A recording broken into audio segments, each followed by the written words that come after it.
इस पर हम बात करेंगे। देखिए, चुनाव के बीच लालू प्रसाद और तेजस्वी यादव की मुश्किलें बढ़ सकती हैं। सीबीआई की कोर्ट में आज आईआरसीटीसी घोटाले यानी कि रेलवे टेंडर घोटाला मामले में सुनवाई होनी है और इस मामले में लालू प्रसाद, तेजस्वी यादव समेत अन्य आरोपियों की पेशी है। कोर्ट में सुबह 10 बजे पेश होना है। वहीं सोमवार को ही सीबीआई कोर्ट में लैंड फॉर जॉब में भी चार्ज फ्रेम होना है। आपको बता दें कि इस मामले में लालू या तेजस्वी को पेश होना आवश्यक नहीं है।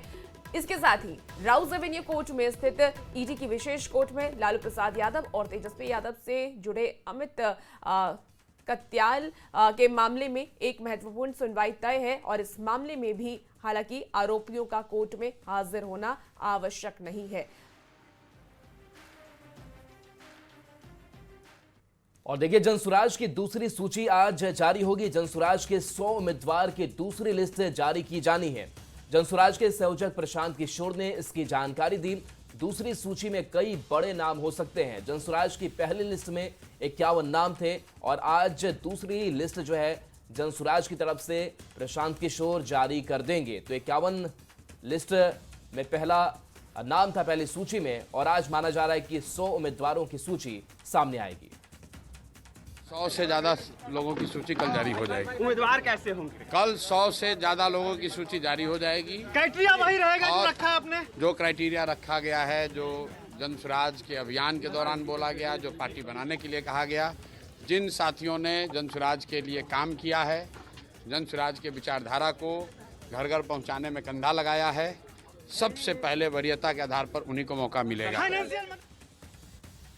इसी बीच देखिए, एक बड़ी खबर आ रही है जहां माले उम्मीदवार दिव्या गौतम का नामांकन हुआ है। 15 अक्टूबर को करेंगी नामांकन। आपको बता दें, दीघा 181 विधानसभा सीट से नामांकन करेंगी। तो माले ने दिव्या गौतम को बनाया है उम्मीदवार। सीट बंटवारे की घोषणा से पहले नामांकन की घोषणा हो गई है और सीटों को लेकर के गठबंधन ने अब तक नहीं किया है कोई भी ऐलान। तो बड़ी खबर आपको इस वक्त बता रहे हैं, जहां माले उम्मीदवार की तरफ से दिव्या गौतम नामांकन करेंगी। 15 अक्टूबर को वो नामांकन करेंगी। हालांकि अभी तक गठबंधन में सब कुछ सीटों का बंटवारा नहीं हो पाया, लेकिन इसके पहले उम्मीदवारों के नाम की घोषणा हो गई है और दिव्या गौतम नामांकन करने वाली है 15 अक्टूबर को।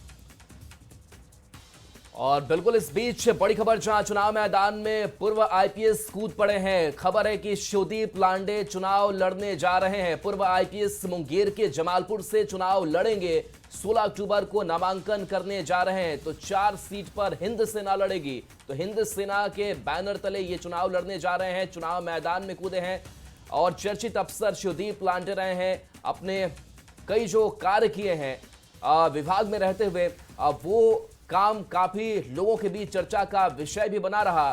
सख्त मिजाज के ये जाने जाते हैं, लेकिन अब राजनीति में भी पदार्पण करने शिवदीप लांडे जा रहे हैं।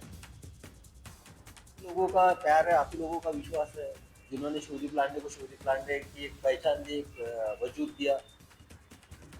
और जिस क्षेत्र में जिस माटी ने मुझे इतनी बड़ी पहचान दी, मैं उसकी पीड़ा को इसी तरह देखते रह जाऊँ, इतना तो मैं असंवेदनशील नहीं हूँ। मुझे लगा कि नहीं, इस धरती के लिए करना चाहिए, स्पेशली बिहार की माटी के लिए कुछ करना चाहिए। तो इसलिए मैंने रिसिग्नेशन दिया। और जो मुझे यहाँ पे लगा कि एक यंग लीडरशिप की कमी है, एक वैक्यूम है यहाँ पे, जो कि सही मायने में बिहार की दशा और दिशा बदल सके, उस लीडरशिप को खोजने के लिए, उनको मेन स्ट्रीम में लाने के लिए मैं निकल पड़ा। इसी बीच देखिए, पटना से बड़ी खबर आ रही है जहां पुलिस ने बरामद किया है हथियार का जखीरा। आपको बता दें कि बेउर आईआईटी अमराहा थाना क्षेत्र में छापेमारी हुई है और 392 किलो विस्फोटक सामग्री भी बरामद किया गया है। इसके साथ ही पोटास, गंधक, कोयला पाउडर और पटाखे जब्त किए गए। मामले में 5 आरोपी की गिरफ्तारी भी हुई है। बरामदगी में पटाखा उपकरण भी शामिल है। पूछताछ फिलहाल जारी है। नेटवर्क की तलाश खंगालने में पुलिस जुटी हुई है और चुनाव को देखते हुए यह अभियान चलाया जा रहा है। पटना से आपको इस वक्त की बड़ी खबर बता रहे हैं और इस पूरे मामले में 5 लोगों की गिरफ्तारी हुई है और पटाखा उपकरण भी पुलिस ने बरामद किया। तस्वीरें देखिए, अलग अलग सामग्री जो पुलिस की तरफ से बरामद की गई है। तो पुलिस ने हथियार का जखीरा बरामद किया है। पटाखा को 16 केजी, रील पटाखा तैयार अवस्था में 5 केजी, इसके अलावा बारूद भरा हुआ जो पटाखा था 6.5 केजी और आग बुझाने का एक जो सिलेंडर था वो 1 पीस बरामद किया गया है। और इसके अलावा इसमें 5 अभियुक्तों को इन दोनों ही कांडों में गिरफ्तार किया गया है। और बेउर थाना क्षेत्र से जो देसी पिस्टल और 3 जिंदा कारतूस के साथ जिस अभियुक्त की गिरफ्तारी की गई है उसका विवरण है मुकुंद कुमार उर्फ मुकेश कुमार। खबर मुंगेर से है, जहां जिला पुलिस ने दियारा में अवैध मिनीगन फैक्ट्री का खुलासा किया है। पुलिस ने 2 आरोपियों को पिस्टल और पिस्टल बनाने के उपकरणों के साथ गिरफ्तार किया है।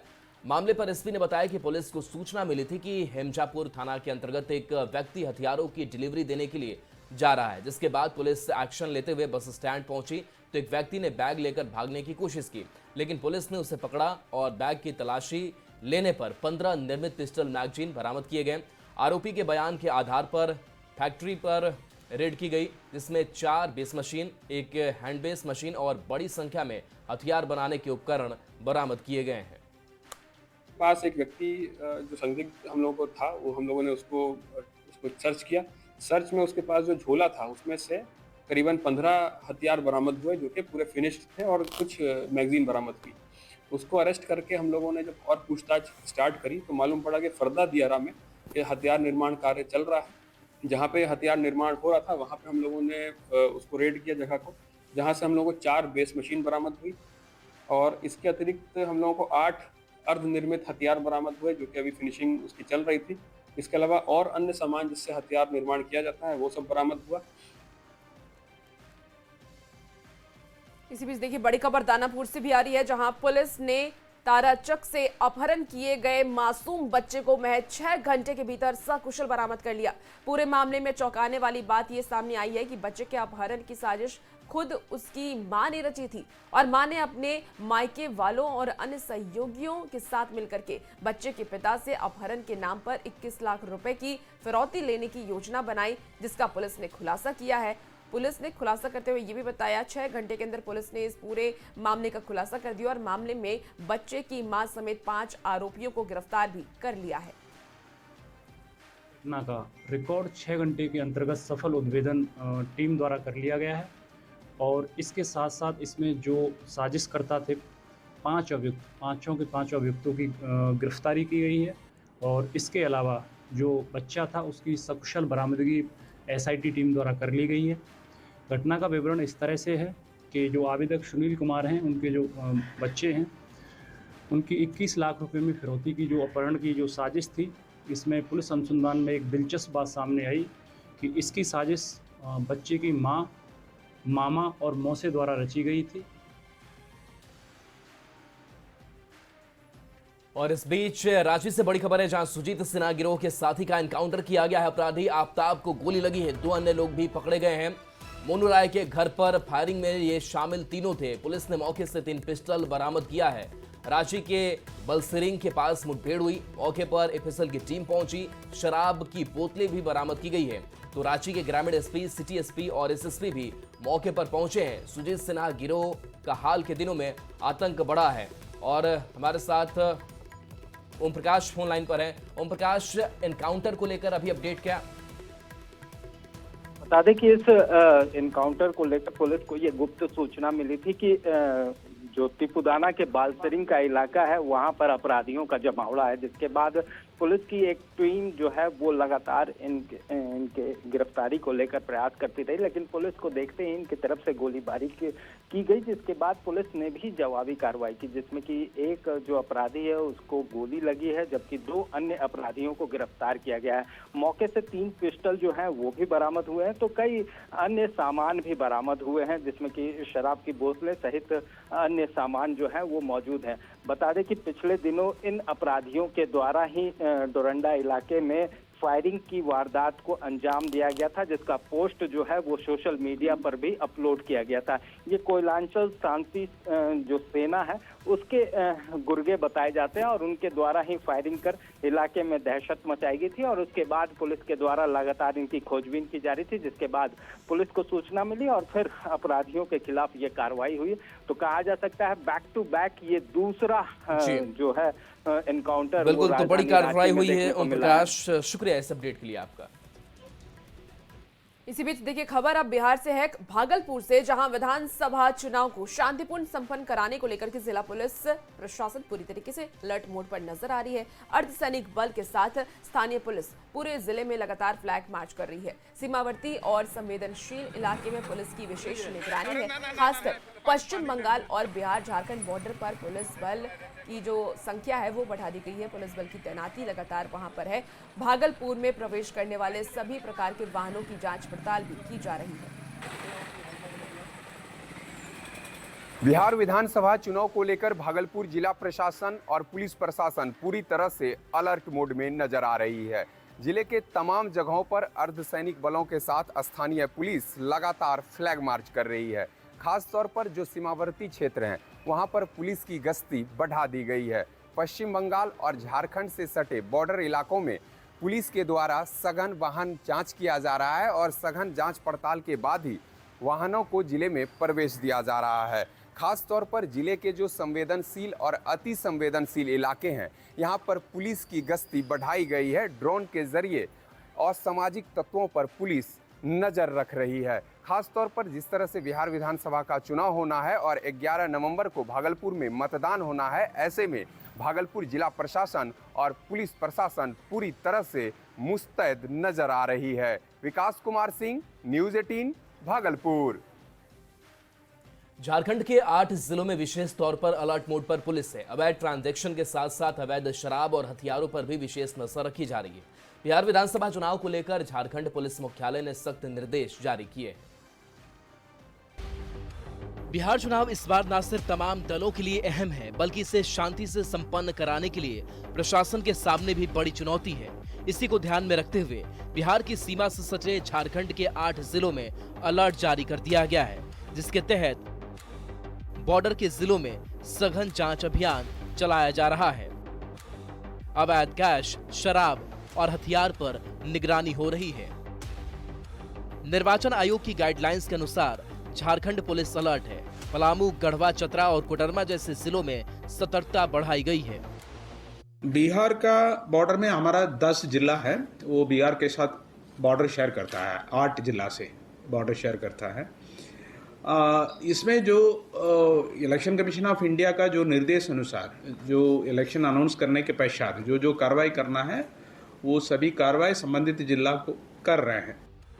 विशेष तौर पर अवैध कैश लेकर आने वालों पर नजर रखी जा रही है, ताकि चुनाव में किसी भी तरह से अवैध कैश के इस्तेमाल को रोका जा सके।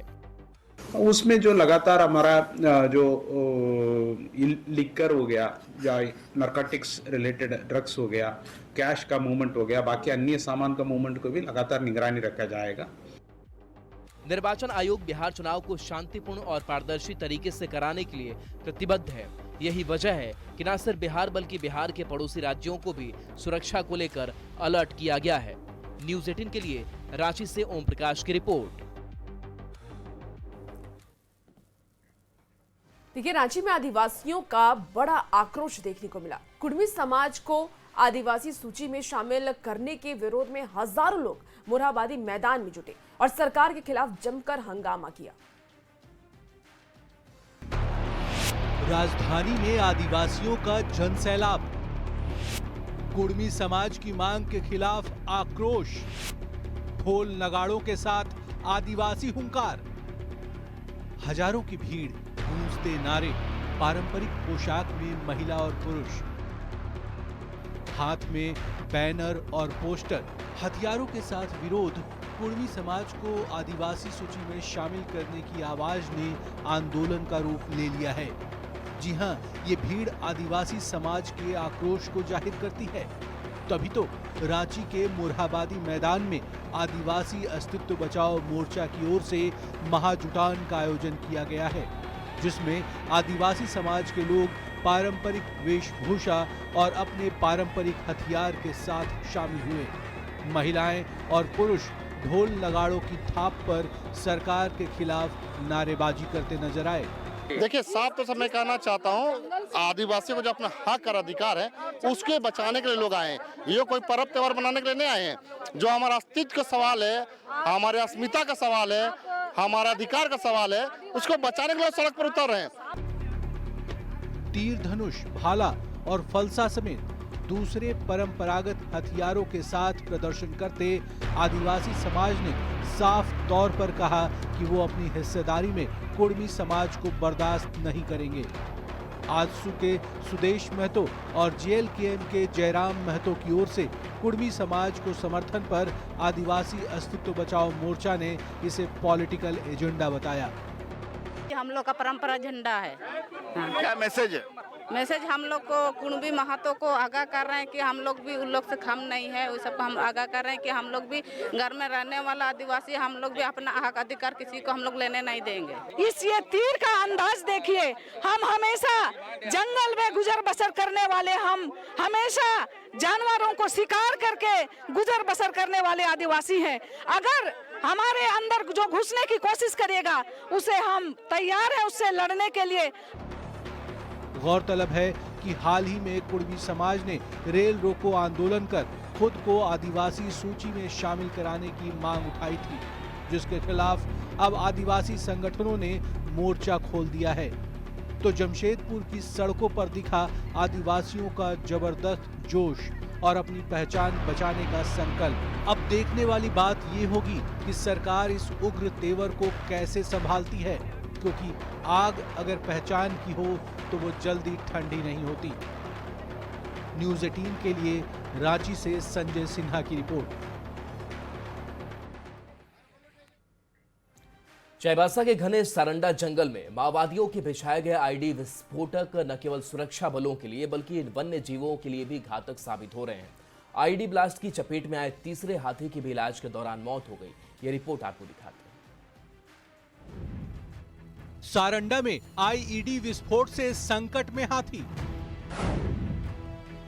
3 महीने में 3 हाथियों की मौत। आईईडी की चपेट में आए तीसरे हाथी की भी मौत।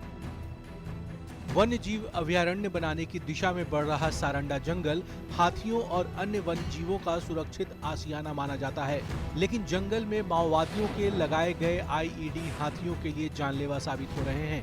कोलभोंगा क्षेत्र में आईईडी ब्लास्ट में घायल मिली मादा हाथी ने दम तोड़ दिया। इस साल ब्लास्ट में ये तीसरे हाथी की मौत है, जिससे वन विभाग में हड़कंप मच गया है।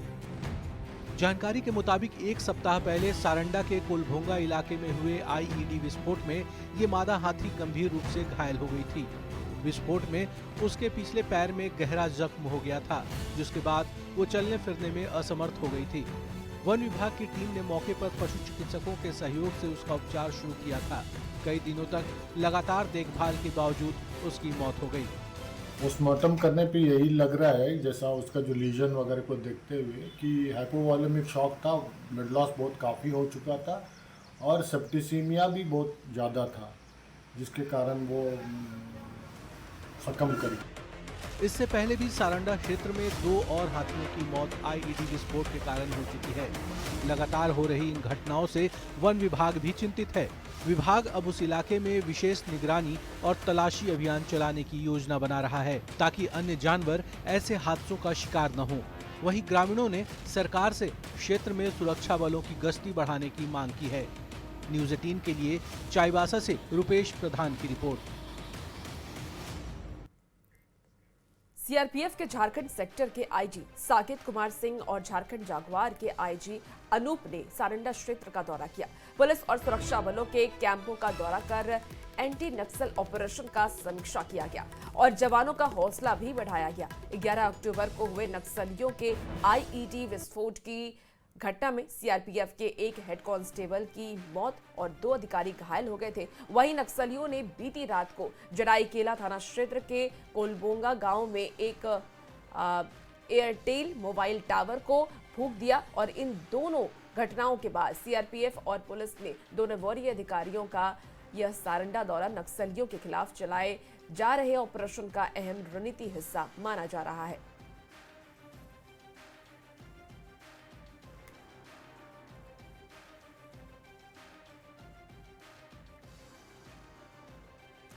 जिला प्रशासन वोट प्रतिशत बढ़ाने को लेकर लगातार जागरूकता अभियान चला रहा है, जिसका असर शेखपुरा के वोटर्स में भी दिख रहा है। शेखपुरा में 6 नवंबर को होने वाले मतदान को लेकर लोग काफी उत्साहित हैं। चुनाव की तैयारी जोरों पर है। शेखपुरा जिले में प्रथम चरण में चुनाव होना है। ऐसी स्थिति में मजदूरों का पलायन भी जारी है, लेकिन मजदूरों का मानना है कि वोट को अधिकार को हम समझते हैं और वोट जरूर देने आएंगे। ये तो बात सही है कि चुनाव आयोग के निर्देश पर जो जिला प्रशासन द्वारा वोटर जागरूकता कार्यक्रम चलाया जा रहा है, उसका असर भी देखने को मिल रहा है। भले इनकी पेट की आग बुझाने के लिए प्लान कर रहे हैं रोजगार के लिए, लेकिन फिर जिस दिन वोट होगा 6 नवंबर को, कि वो इनका कहना है कि अपने अब मतदान केंद्र पर आएंगे, अपना मत का प्रयोग करेंगे। वोट ही पड़ने वाला है तो आप वोट दे देंगे आगे? वोट देने के समय आपके नहीं, हम आ जाएंगे, इससे बात नहीं के दिन ये अपने मतदान केंद्र पर आएंगे, अपने वोट का प्रयोग करेंगे और जो दावा है जिला प्रशासन का 100% मतदान कराए जाने का, इसका भी असर देखने को मिल रहा है। अजीत कुमार सिन्हा, न्यूज़ 18 शेखपुरा। देखिए, सिवान में चुनाव को लेकर के सुरक्षा चाक चौबंद है और बिहार यूपी बॉर्डर पर 52 चेक पोस्ट बनाए गए हैं, जहां 24 घंटे तलाशी और वीडियोग्राफी हो रही है। पारा मिलिट्री और स्थानीय पुलिस जिले के हर चौक चौराहों पर तैनात है। डीएम आदित्य प्रकाश और एसपी मनोज तिवारी खुद निगरानी कर रहे हैं। असामाजिक तत्वों पर कार्रवाई जारी है और शांतिपूर्ण मतदान के लिए पुलिस सतर्क है। दिशा निर्देश दे रहे हैं, तो वहीं और सैनिक बल सहित कई कंपनियां सिवान में आई है, जिससे के द्वारा फ्लैग मार्च किया जा रहा है।